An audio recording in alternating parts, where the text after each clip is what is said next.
Hi YouTube! I am here today for a very special question.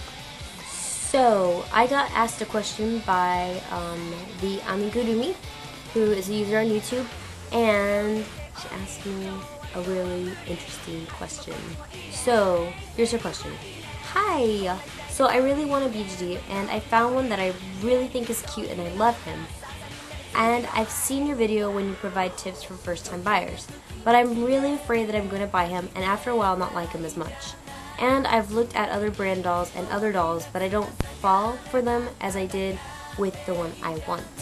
And my mom thinks I'm too young to have one and I'll break him, but I know I'll not break him, but she won't listen to me. Yes, it's my problem, and I just wondered if you had any tips as how I could persuade her that I can take care of it and I'm not too young, and help me not feel so worried about buying the wrong one. And she went ahead and she told me that she's actually 13 years old. So, amigurumi, first of all, thank you so much for asking me a question. I really like it when people send me messages and stuff, and if I can help out, that double makes it awesome. So, to answer your first question, honestly, I think you're going to be the only one that's going to decide if it's going to be the right choice for you or not.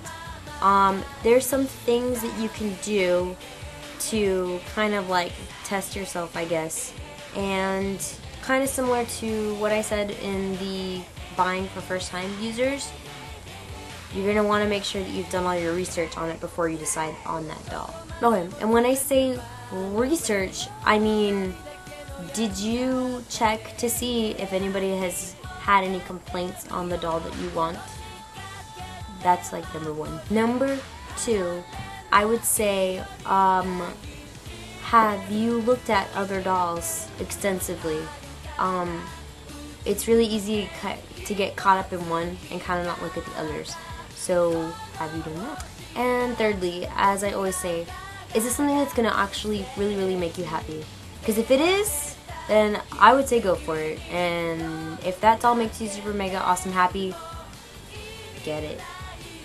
Okay, so I also actually kind of thought of some pros and cons for, I guess, and this kind of goes with everybody to think about if they're thinking about joining this hobby, because it's super mega expensive to join this hobby.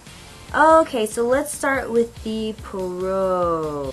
Pro number one, it does teach you responsibility, because I don't want to say it's kind of like having a pet, but you do have a lot of things that you have to do as far as maintenance goes and keeping up to date with them and making sure that everything is in tip-top shape so your doll can stay nice and, I don't know, not healthy, but you know, so it's in good shape. Oh my gosh, it teaches you patience, which I'm still trying to get a hold of. You don't know how long it takes for your doll to come in, and then also patience in the way that if you're going to be saving up for it, you're going to have that determination to save the money for it, and have a goal. So that's also a good pro. It's also a good way to make friends. If you are not a very kind of talkative person, this is definitely a good hobby, because you can jump onto DOA, you can get on our BJD addicts group and talk to other people. So it's a good way to kind of, you know, get out of your shell and talk to other people about something that you really like. So this hobby also lets you expand into other arts.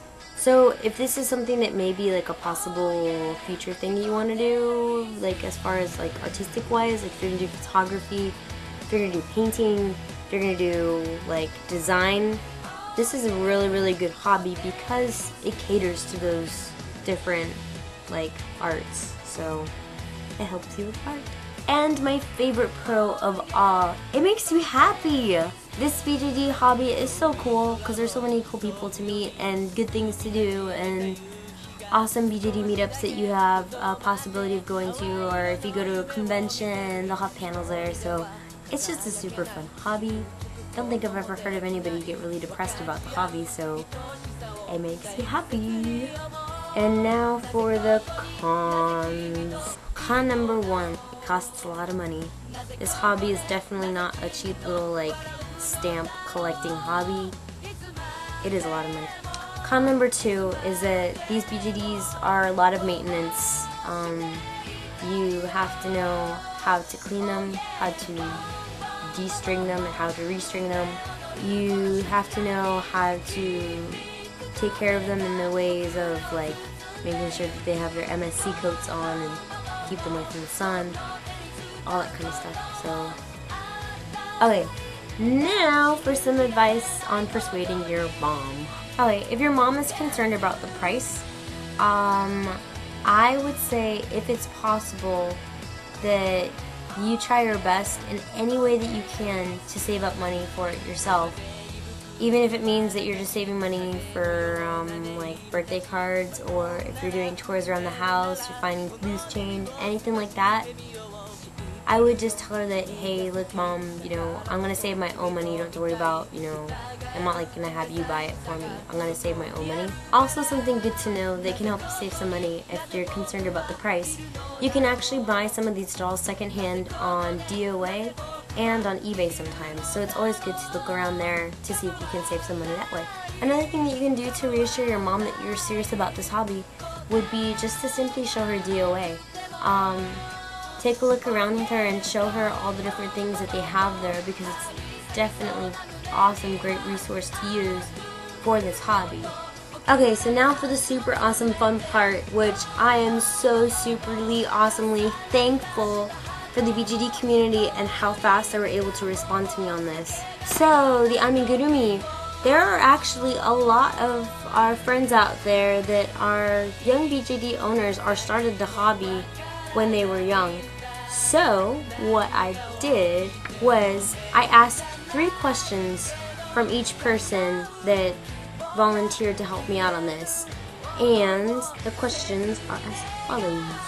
Question number 1, how old were you when you got your first BJD? Question number 2, how did you pay for your BJD? Did your parents help you? Did you do some chores? What did you do? Question number 3, did you have to convince your parents to buy your first BJD? / how did your parents first react when you asked them to buy a BJD?